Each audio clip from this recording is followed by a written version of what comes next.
Te quiero escuchar, vos sabés mucho más que nosotros, dale. Bueno, en principio, digamos, establecer lo siguiente, que Sí. hay muchas infancias, muchas niñeces en riesgo. ¿Qué significa que están las infancias y las niñeces en riesgos? Que los adultos, vamos a hablar en general, después vamos al caso particular, Sí. muchos adultos, hombres y mujeres, no necesariamente tienen el deseo de ser madres y padres y traen hijos a la vida, ¿no? Sí. Esto es un hecho lamentable, más de una vez se los dije, ¿no? La gente todavía se sigue debatiendo la cuestión en torno a la maternidad como si fuera algo innato. La maternidad no es innata, se adquiere, ¿sí? Y una buena madre o un buen padre es producto de experiencias que se van transmitiendo de generación en generación, y lo fundamental sería siempre la elección, ¿sí?, de la maternidad, de la paternidad, de manera responsable, consciente. ¿Sí? Sí. ¿Qué significa? Que no es solamente traer un hijo a la vida, una hija, sino que es darle amor, y también hay muchas responsabilidades. En este caso, si esto se confirma y esta criatura estaba sola, bueno, justamente va a favor de esto que estoy transmitiéndoles, ¿no? Que no puede quedar una criatura en una casa sola, ¿sí? Una niña o un niño siempre tiene que estar bajo la mirada atenta de la mamá o el papá. A veces hay accidentes, nadie está exento de que haya un accidente, pero otras veces no son accidentes, sino que son irresponsabilidades, porque esta mujer o este hombre, no sé el caso puntual, pero a veces no funcionan como padres. Pero y está están en bien. sus propios A ver, ombligos. Pablo, en esto que vos estás diciendo me parece que es en donde se tiene que parar un poco la información.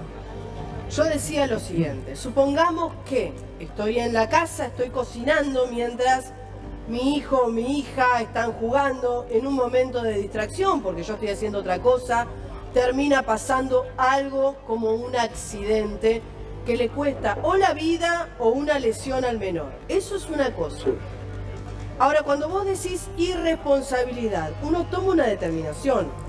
No importa que me haya ido con otro hombre. Supongamos que esta mujer no se fue con otro hombre, se fue con 3 amigas. La irresponsabilidad existe de la misma manera.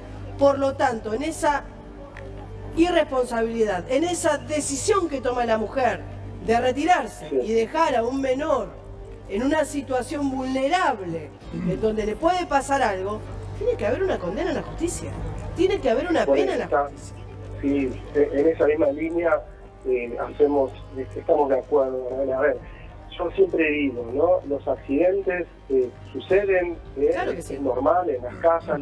La mayor cantidad de accidentes son domésticos, porque una mamá o un papá no puede estar con las antenas paradas, con los ojos atentos permanentemente. Algo se puede escapar y es normal, es la vida tiene contingencia, tiene accidentes. Distinto es cuando una mamá o un papá dejan a un hijo dentro de un auto encerrado para hacer unas compras, solos en las habitaciones, porque se van.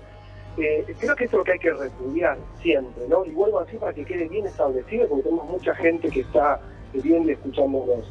Maternidad y paternidad no son lugares obligatorios. Una mujer o un hombre no van a ser más si son mamá o papá. Eso es una decisión, y esa decisión tiene que ver con un acto de amor, pero también de responsabilidad. Y mucha gente no está preparada para traer hijos a la vida, porque no los pueden cuidar.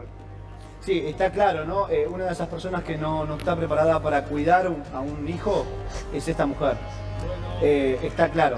Si no, cuando quieran pongan el corte de nuevo del papá de Leandro contándole a Esteban, el pelado ayer a la tarde, cómo el nene le decía: papá, mirá, me golpea. Sí. Si yo le digo, o si yo te cuento a vos que a mí me abandonan, se va de joda. Un nene de 5, escuchá, Pablito, un nene de 5 años le dice al padre: papá, mamá se va de joda, me deja solo. Mamá se va de joda, me deja solo. También puso sobresalto. Pará, yo no te di el pie, yo te voy a dejar hablar cuando yo te doy el pie. Vos sabés que acá tienen todo el derecho del mundo a hablar, no te voy a decir nunca nada. Ahora, le pide también, cuando le cuenta esta verdad, le dice: papá, por favor no le digas nada porque me golpea. ¿Se entiende?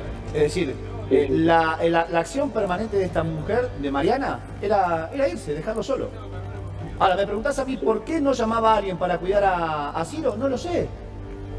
¿Por qué no llamaba a la madre si tiene madre o tiene abuela? No lo sé. ¿Por qué no llamaba al padre, el horario que no estaba trabajando para cuidar a su hijo? No lo sé. ¿Alguna amiga, vecina? No lo sé. No sé. ¿Por qué no se lo llevó con ella? ahí tenemos, ¿sí? Me parece perfecto que tengamos más material, porque como yo siempre les digo a ustedes, Sí. voy a estar muy dispuesto cada vez que ustedes necesiten Sí. salir al aire, pero no quiero hablar de casos que yo no trato, y menos si no hay tanta información. Ahora, Sí. con esto que vos aportás, ya tenemos una criatura que denuncia, ¿sí? Que pone en palabras malos tratos, Sí. articular maltrato y accidente, ¿sí? Me parece que quedan perfectamente en la línea de lo que venimos trabajando, ¿no? Ahora, Entonces, hay que tomar podemos conciencia analizar siempre. a partir de esto, Bien, Pablo. una cosita más, digo, tomemos conciencia de esto, ¿no? De la importancia que tiene el amor articulado a la responsabilidad, ¿no? Ahora, podemos analizar a partir de aquí cuál es el grado de responsabilidad del papá. Porque si Ciro le dice a Leandro, el padre, Sí. papá, mamá me deja, se va de joda, y si le decís me va a golpear. ¿Se lo dijo hace cuánto? ¿Hace un año? ¿Se lo dijo hace 2 meses? No, ¿Se lo no dijo tengo hace esa una información. semana? ¿Se lo dijo hace 2 días?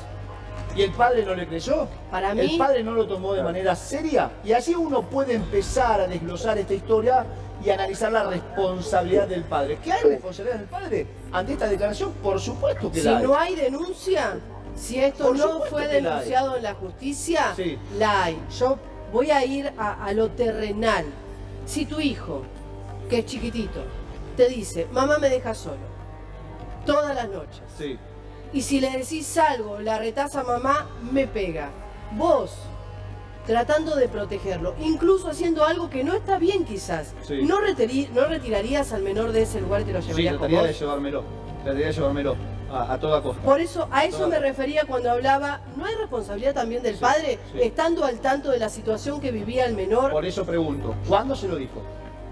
¿La responsabilidad es mayor o menor si el nene Ciro, ¿no? Le dice a Leandro el papá, ¿se lo dijo hace una semana? ¿Es mayor la responsabilidad del padre si se lo hubiese dicho hace 5 o 6 meses? ¿Pablo o no? Sí, y otra cosa es que la responsabilidad es de ambos padres. También pensemos que a veces hay muchas mamás que están muy solas con sus hijos e hijas. Y yo quería agregar una cuestión que es sumamente importante, que es escuchar a las niñas y a los niños. Yo más de una vez, y lo haremos en otro programa, pero siempre hay elementos para creerles, ¿sí? Si son maltratados o abusados. Y siempre aclaramos esto, el lenguaje de la niñez, no siempre las niñas pueden poner palabras, porque es difícil de codificar y expresar el sufrimiento. Nos cuesta a los adultos, más les cuesta a las niñas y a los niños. Pero el lenguaje de la infancia es el cambio del cuerpo, los cambios de conducta y el lenguaje que aparece en los dibujos y en los juegos. Sí. Cuando hay una mamá o un papá atento, una maestra, un adulto atento, va a registrar si una niña o un niño es víctima de abuso sexual o de maltrato físico. Pará, que la interrumpí a Tamara yo y no la dejé preguntar. Dale, Tami. Bueno, justamente quería consultarte sobre eso, Pablo, esto de qué tan naturalizados tenemos los abusos de las infancias hasta en la justicia, ¿no? Porque el padre hablaba de 2 cuestiones. Decía que sus abogados lo tenían en tema esto. Y yo digo, los abogados mismos somos responsables, ¿no? Porque viene un padre con una cuestión urgente.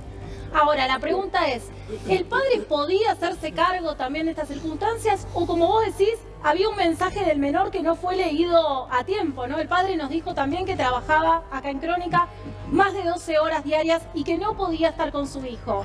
Es un punto la vulneración de derechos que vivía este chico por donde lo mires. Totalmente, Tamara. A ver, siempre hablamos de niñeces que están vulnerados sus derechos, ¿no? ¿Por qué están vulnerados sus derechos? Por lo primero que tiene que tener un menor de edad, una niña o niño, es una protección socioambiental, afectiva, y si el papá trabajaba 12 horas y no podía hacerse cargo de su criatura, y la mamá, por cuestiones psicológicas, por cuestiones de su vida tampoco, la justicia, una vez más, ¿sí? No registra la gravedad de lo que puede pasar y lamentablemente se llega tarde, como cuando hablamos de violencia de género y femicidio. Es similar, es lo mismo. Muchas mujeres hacen denuncia, expresan lo que le pasa, se espera y después se quiere actuar cuando ya tenemos que anunciar un nuevo femicidio. Acá es lo que hay que tener en cuenta, que tanto las familias como los adultos son los primeros que fallan cuando no registran que una niña o un niño Sí. es víctima de violencia de género, perdón, de violencia sexual o de violencia física. Pablo. Vuelvo a decir, no hay chico o chica que no exprese un malestar. Lo que pasa es que los adultos no están capacitados para decodificar eso que le está pasando a esa criatura.